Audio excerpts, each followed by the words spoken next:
Welcome back. Hope you enjoyed the last lesson. Oh, I've just knocked all my rocks over.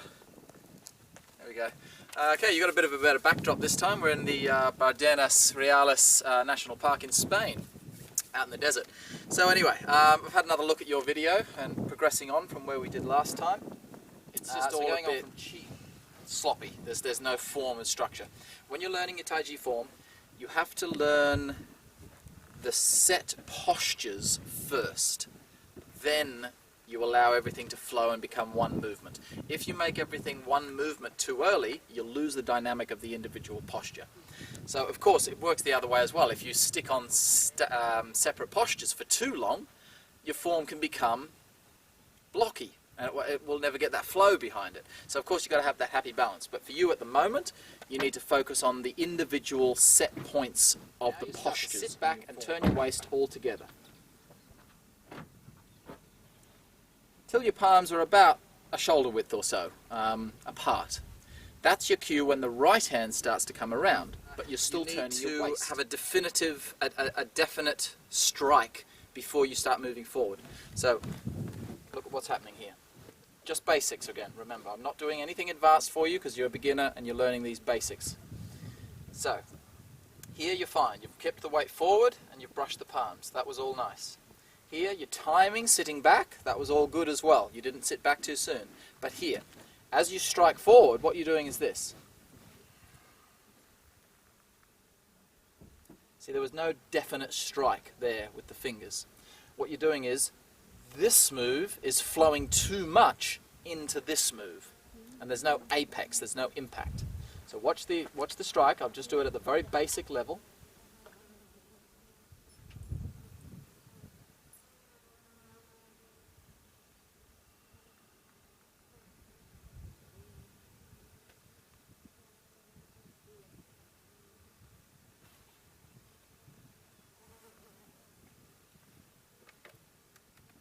See how there were three distinct movements there. So the arms are still bent. That doesn't mean having them in here, but they are still bent. What you're doing is, you're coming up after that first one there, you've got your arms nicely bent, but then on the end you're going like this. See how I've extended my arms outward? You don't want to do that. You want to bring your hands up, and they will just extend a little bit, but only literally that much. That's the difference you're going to be looking at. See, it's an up. Now the down is created here.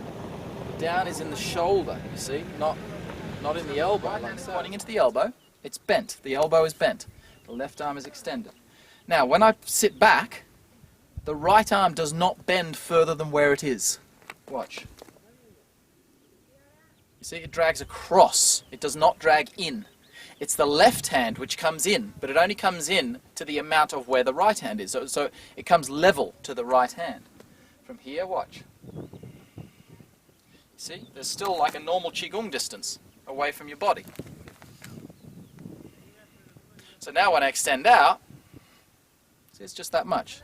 It's not a big movement in and a big movement out. It's all from the body, you see. Out both sides. It's not a little bit bent, it is a straight arm. So, when I put it through the circle, it straightens the arm.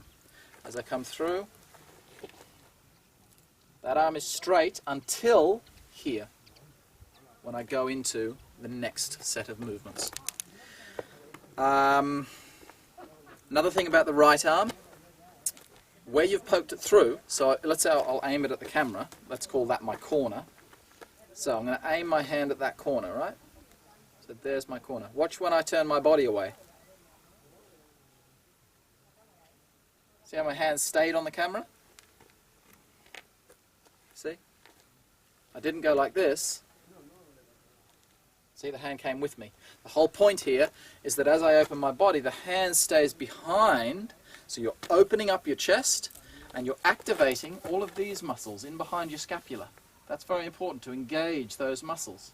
Because a lot of the training that you do in the Taiji form, especially if you do a lot of push hands, tends to develop a lot of the front. So you've got to make sure you balance your body out by activating things in the back. So there's many postures throughout your form which activate these back muscles. Single whip is one of them. So if you do single whip like this, you're not getting any of that activation in the back side of your body. It does nothing.